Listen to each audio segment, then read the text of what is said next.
ఓం శ్రీ సచిదానంద సమర్థ సద్గురు సాయినాథ్ మహారాజ్ కీ జై. ముందుగా సాయి భక్తులందరికీ నమస్కారం అండి.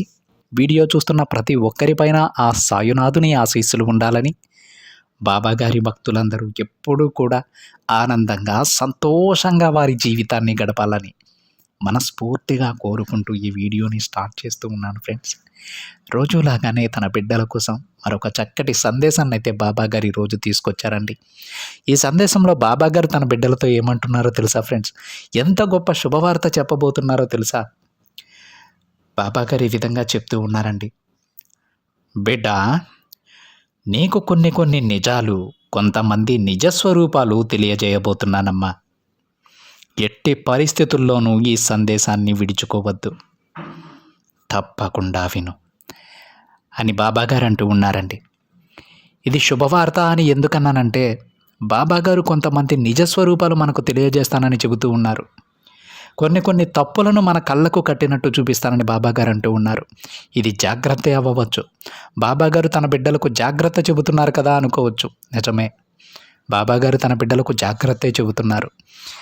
ఆ జాగ్రత్తను మనం పాటిస్తే కనుక మనకది శుభవార్తే అవుతుంది. ఎందుకంటే ఈ జాగ్రత్తలు పాటించడం వల్ల మనపైన జరగబోయేటువంటి కీడు నుంచి మనం తప్పించుకోవచ్చు. ఎవరు ఏంటి అనేది మనం స్పష్టంగా అర్థం చేసుకోవడం వలన వారి వలలో మనం చిక్కుకోకుండా బయటపడవచ్చు. అదేవిధంగా మనపై జరిగేటువంటి కుట్రలను మనం తెలుసుకోవడం ద్వారా మన జీవితాన్ని ఆ ఊబిలో పడకుండా ఒక మంచి జీవితాన్ని మనం సంపాదించుకోవచ్చు. అందుకే ఇది ప్రతి ఒక్క బాబా బిడ్డకి కూడా ఒక శుభవార్త అని నేను చెబుతూ ఉన్నానండి. అయితే బాబాగారు తన బిడ్డల కోసం మరొక చక్కటి సందేశాన్ని అయితే అందించబోతూ ఉన్నారు ఫ్రెండ్స్.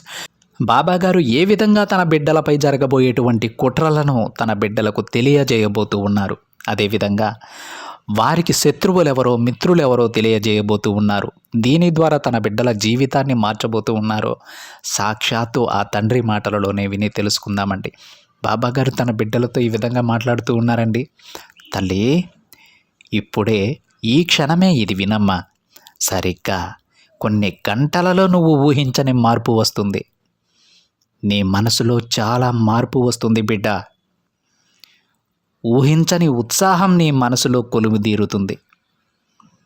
రేపటి రోజు నీకు చాలా ఆశ్చర్యకరంగా ఉంటుంది, ఎంతో సంతోషకరంగా ఉంటుందమ్మా. అస్సలు వదులుకోవద్దు తల్లి. చూడమ్మా, ఇప్పుడు నీ మనసులో నువ్వు ఆశగా ఏదైతే జరగాలి, ఏదైతే కావాలి అని అడుగుతూ ఉన్నావో అది అలానే జరిపిస్తాను. ఇది నేను నా బిడ్డకి ఇస్తున్న మాట. వెంటనే ఇది విను. సరిగ్గా కొన్ని గంటలలోనే, కొన్ని గంటలలో నీ జీవితంలో నువ్వు మార్పును చూస్తావు తల్లి. నువ్వు ఆశ్చర్యపోయేంత మార్పు నీ మనసులో వస్తుంది. శ్రద్ధగా, మనస్ఫూర్తిగా నీ సాయి చెప్పేది విను. నిన్ను ధైర్యంగా ఉంచడానికి ఏం చేయాలి అనేది పూర్తిగా చెబుతాను. శ్రద్ధగా విను. చూడు తల్లి, ఒక్క విషయాన్ని గుర్తుపెట్టుకో. నువ్వు నాపై నమ్మకంతో ఉంటే నీ పూర్తి జీవితాన్ని నేను బంగారుమయం చేస్తాను. నువ్వు ఊహించని అద్భుతాలు కూడా నేను జరిపిస్తానమ్మా. నీకు తోడుగా ఎవరున్నా లేకున్నా, నీకు సాయం చేయడానికి ఎవ్వరూ లేరని మాత్రం దిగులు పడకు. ఎందుకో తెలుసా? నీకు ఈ తండ్రి ఉంటాడు బిడ్డ. ఎల్లవేళలా నిన్ను కాచుకొని ఉంటాడు. కొన్ని నిజాలు, కొంతమంది నిజ స్వరూపాలు నీకు తెలియాలని నీ నీడల, నీ వెంట నేనున్నాను. ఈరోజు ఈ సందేశం కూడా అందుకే తీసుకొచ్చాను తల్లి. నీ చుట్టూ ఉన్న వాళ్ళ నిజస్వరూపాలు, నీపై జరిగే కుట్రలు తెలియజెప్పడానికి ఈ సందేశాన్ని తీసుకొచ్చాను. నీకు ఆపద వస్తుంది అని తెలియగానే నీ ముందు నేను నిలబడతానమ్మా. కానీ అంతకంటే ముందుగా నువ్వు జాగ్రత్తగా ఉండాలి. ఎప్పుడూ కూడా అతిగా నమ్మడం అంత మంచిది కాదు తల్లి. ఎవ్వరిపైనా కూడా అంత ఎక్కువ నమ్మకాన్ని ఉంచకూడదు. నీ జాగ్రత్తలో నువ్వు ఉండాలి బిడ్డ. బాబా, ఎందుకు మీరిలా చెబుతూ ఉన్నారు? ఏం జరిగిందని మీరు అలా మాట్లాడుతూ ఉన్నారు అని అంటున్నావా తల్లి? చూడమ్మా, ప్రస్తుతానికి నీ జీవితం చాలా పెద్ద ప్రమాదంలో ఉంది. ఎందుకో తెలుసా? నువ్వు ఇలా ఎవ్వరినైనా సరే చాలా గుడ్డిగా నమ్మేస్తూ ఉన్నావు. కాస్త ప్రేమగా మాట్లాడితే చాలు, కాస్త సానుభూతి నీపై చూపిస్తే చాలు, వారు చెప్పిన ప్రతిదీ నువ్వు నమ్ముతూ ఉన్నావు. దీని ద్వారా మీ దాంపత్యంలో గొడవలు రావచ్చు తల్లి. నీ కుటుంబానికే నువ్వు దూరం అవ్వచ్చు. అందుకే నిన్ను జాగ్రత్త పరచడానికే ఈరోజు ఈ తండ్రి నీ ముందుకొచ్చారమ్మా. చూడు తల్లి, ఒక్కసారి విన్న మాటలను బట్టి ఆ మనిషిని అంచనా వేయలేము. పైకి కనిపించేదంతా కూడా నిజం కాదు బిడ్డ. అందుకే నీ బాబా నీకు పదే పదే చెబుతూ ఉన్నారు, కాస్త జాగ్రత్తగా ఉండమని. నిన్ను నేను కాపాడుకుంటానమ్మా, తప్పకుండా కాపాడుకుంటాను. కానీ నీకై నువ్వే వెళ్ళి చిక్కుల్లో ఇరుక్కోవద్దని చెబుతున్నాను. ఈ తండ్రి ఏం చెబుతున్నాడో అర్థమవుతుందా తల్లి? కాస్త జాగ్రత్తగా ఉండమని మాత్రమే నేను చెబుతున్నానమ్మా. నువ్వు చెడు మార్గంలో నడవకుండా, చెడుని మాట్లాడకుండా ఉండేలా నేను నిన్ను కాపాడుకుంటాను. చిన్న పిల్లల లాంటి మంచి మనసు తల్లి నీది. అందుకే ఏది వచ్చినా సరే తట్టుకోలేకపోతూ ఉన్నావు. కాబట్టి నీకు చెడు చేయాలని చూసేవారికి నేను అడ్డుకుంటానమ్మా. వారిని నీ దరిదాపులలోకి కూడా రానివ్వను. కానీ నీకు నువ్వుగా మాత్రం వారికి చిక్కకు. వారి కళ్ళబొల్లి కబుర్లకు నీ కుటుంబాన్ని నువ్వు దూరం చేసుకోవద్దు. చూడు బిడ్డ, ఎలాంటి ఆపద వచ్చినా సరే, ఎంత ఇబ్బంది వచ్చినా సరే, చివరి వరకు నీతో ఉండేది నీ బంధం, నీ కుటుంబం మాత్రమే. నీకు ఈరోజు అది తెలియకపోవచ్చు తల్లి. కానీ కొన్ని తప్పుల వల్ల నువ్వు ఆ నిజాన్ని తెలుసుకునే సమయానికి పరిస్థితులు చేజారిపోగలవు. జాగ్రత్త, కాస్త జాగ్రత్తగా ఉండు. దేనికి కూడా వెంటనే స్పందించవద్దమ్మా. అది ఏదైనా సరే, నువ్వు ఇచ్చే మాటైనా సరే వెంటనే స్పందించవద్దు. ఆగి ఆలోచించి నువ్వు చేయగలిగితేనే స్పందించు. మంచి జరిగితేనే స్పందించు. దానిని ఆలోచించుకోవడానికి కొంత సమయం కావాలి కదా. ఆ సమయం నువ్వు తప్పకుండా తీసుకొని తీరాలి. బిడ్డ, నీకు మళ్ళీ మళ్ళీ చెబుతున్నాను, ఏ నిర్ణయమైనా సరే అడిగిన వెంటనే తీసుకోకూడదు బిడ్డ. ఆలోచించాలి, ఆలోచించి నిర్ణయం తీసుకోవాలి. నీకు ఇంకా సందేహంగా ఉంటే ఈ తండ్రిని అడగమ్మా. నేను నీకు సరైన మార్గాన్ని చూపుతాను. అప్పటి వరకు తొందరపడి మాట ఇవ్వద్దు. తొందరపడి ఏ నిర్ణయమో తీసుకోవద్దు. ఇవన్నీ కూడా నేను నీకు ప్రతిరోజు చెబుతూనే ఉన్నాను. ఎక్కడ నువ్వు తొందరపాటు నిర్ణయాలు తీసుకుని నీ జీవితాన్ని నాశనం చేసుకుంటావు అని ప్రతిరోజు నా బిడ్డలకు జాగ్రత్తను చెప్పుకుంటూనే ఉన్నాను తల్లి. ఎందుకో తెలుసా? ఒకసారి కాకపోయినా మరొకసారైనా సరే ఈ తండ్రి మాటలు నువ్వు వింటావని. ఇన్నిసార్లు చెబుతున్నారు కాబట్టి ఈసారైనా జాగ్రత్త పడదామని నీ మనసు కనిపిస్తుందని. నీ బాబా మనసుని అర్థం చేసుకో తల్లి. ఈ మాటలలోని అంతరార్థాన్ని గ్రహించు. జాగ్రత్తగా ఉండు. శ్రద్ధా సబూరితో ఈ తండ్రిపై విశ్వాసంతో ఉండు. నీకంతా శుభం జరిగేలా నేను ఆశీర్వదిస్తానమ్మా. చూడు తల్లి, నీకు చెడు చేయాలని చూసేవారిని నేను అడ్డుకుంటానమ్మా. వారికి తగిన శిక్ష నేను విధిస్తాను. సరైన గుణపాఠం చెబుతాను. నా బిడ్డల జోలికి వస్తే ఏం జరుగుతుందో వారికి తెలిసేలా చేస్తాను తల్లి. త్వరలోనే వారు నీ బాబా అంటే ఏంటో తెలుసుకుంటారు. నీ బాబా బిడ్డల జోలికి వెళ్తే ఏమవుతుందో కూడా వారు త్వరలోనే తెలుసుకుంటారు. నువ్వు కాస్త ఓపికగా ఉండు. మిగతావన్నీ నేను చూసుకుంటాను. నువ్వు మాత్రం కాస్త జాగ్రత్తగా ఉండు చాలు. ఎవరు ఏంటో అనేది తెలుసుకో. చాలా సమయం ఉంటుందమ్మా. జాగ్రత్తగా ఉండు. నీ కష్టాలన్నీ ఫలించబోతున్నాయి తల్లి. కష్టాల ఊబిలో కూరుకుపోయిన నీకు ఒక మంచి జీవితాన్ని నేను ప్రసాదించబోతున్నాను. నీ ప్రశాంతతను పోగొట్టాలి అని అనుకునే వారికి నేను బుద్ధి చెప్తానమ్మా. నా బిడ్డవైన నీకు ఎలాంటి ఆపద రాకుండా మంచిగా చూసుకుంటాను.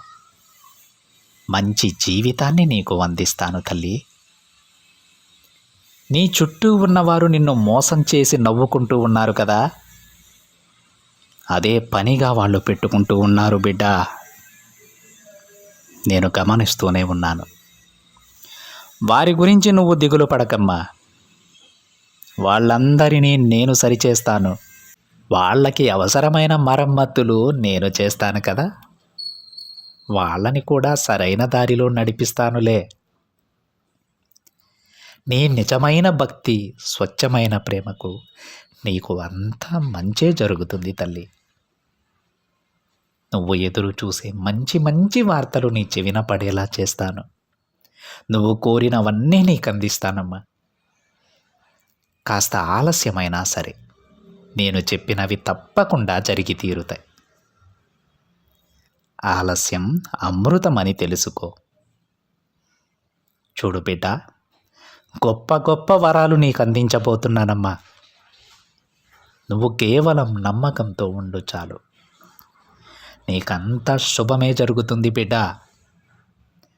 ధైర్యాన్ని కోల్పోవద్దు.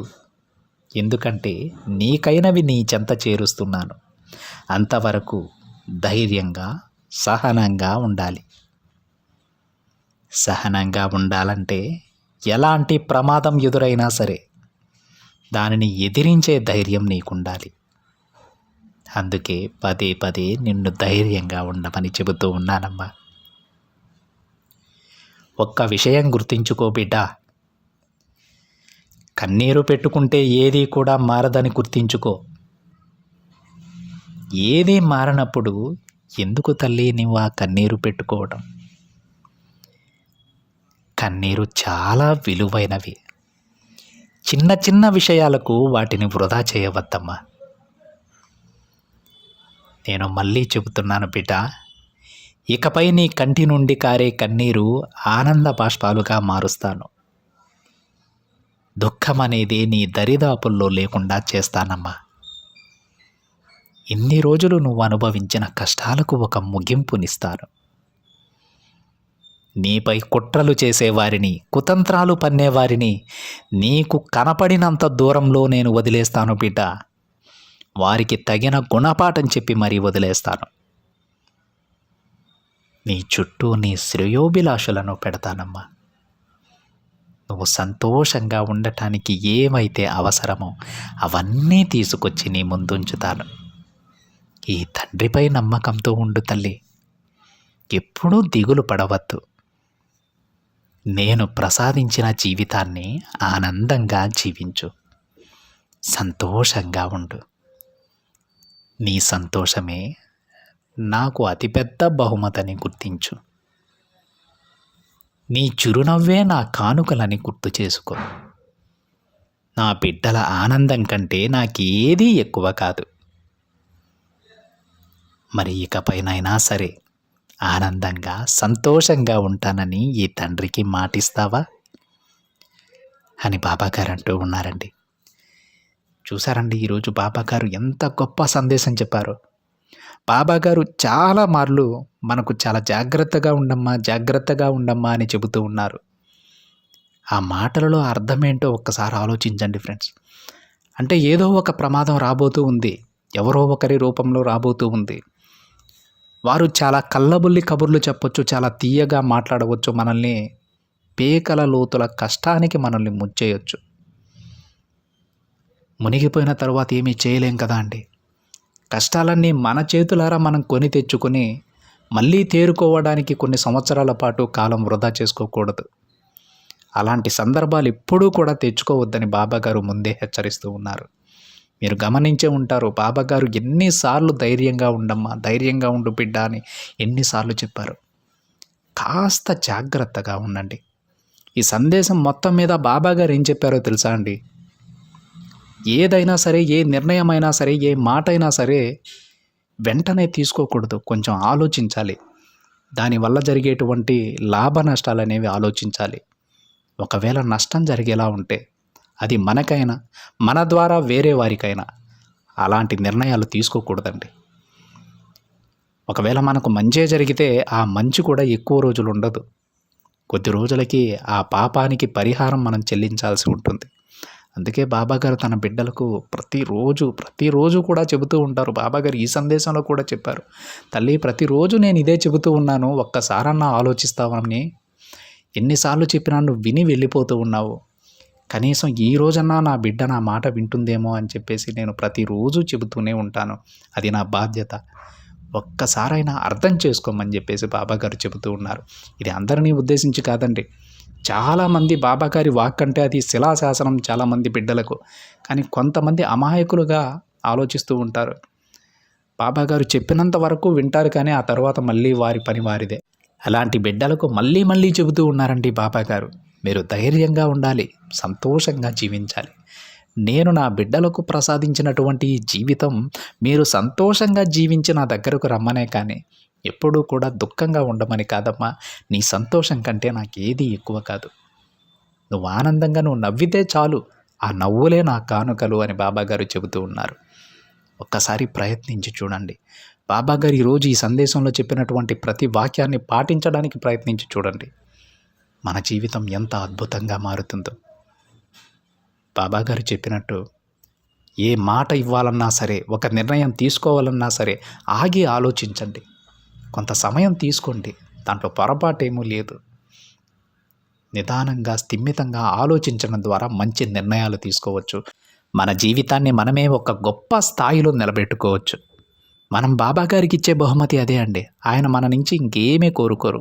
మనం సంతోషంగా ఉంటే అదే ఆ తండ్రికి ఒక పెద్ద బహుమతి. మనం అలా ఉండడానికి ప్రయత్నించాలి చాలు. అలా ఉండటానికి కావలసిన మార్గాలన్నీ ఆ తండ్రి చూస్తారు. అర్థమైందా ఫ్రెండ్స్? ఈరోజు బాబాగారు ఏం చెప్పారో కాస్త క్షుణ్ణంగా అర్థం చేసుకోవడానికి ప్రయత్నించండి. ఆ విధంగా నడుచుకోవడానికి ప్రయత్నిద్దామని బాబాగారికి మాటిద్దామండి. ఇది ఫ్రెండ్స్ ఈరోజు బాబాగారి సందేశం కనుక నచ్చినట్లయితే ఒక చిన్న లైక్ చేయండి ఫ్రెండ్స్. మరింతమంది మన బాబాగారి భక్తులకైతే ఈ సందేశాన్ని షేర్ చేయండి. మొదటిసారిగా ఛానల్ని చూస్తున్న వాళ్ళైతే తప్పకుండా సబ్స్క్రైబ్ చేసుకొని పక్కనే ఉన్న బెల్ ఐకాన్ని యాక్టివేట్ చేయండి. మరొక బాబాగారి సందేశంతో మరొక వీడియోలో కలుద్దాం. అంతవరకు ఓం సాయిరామ్.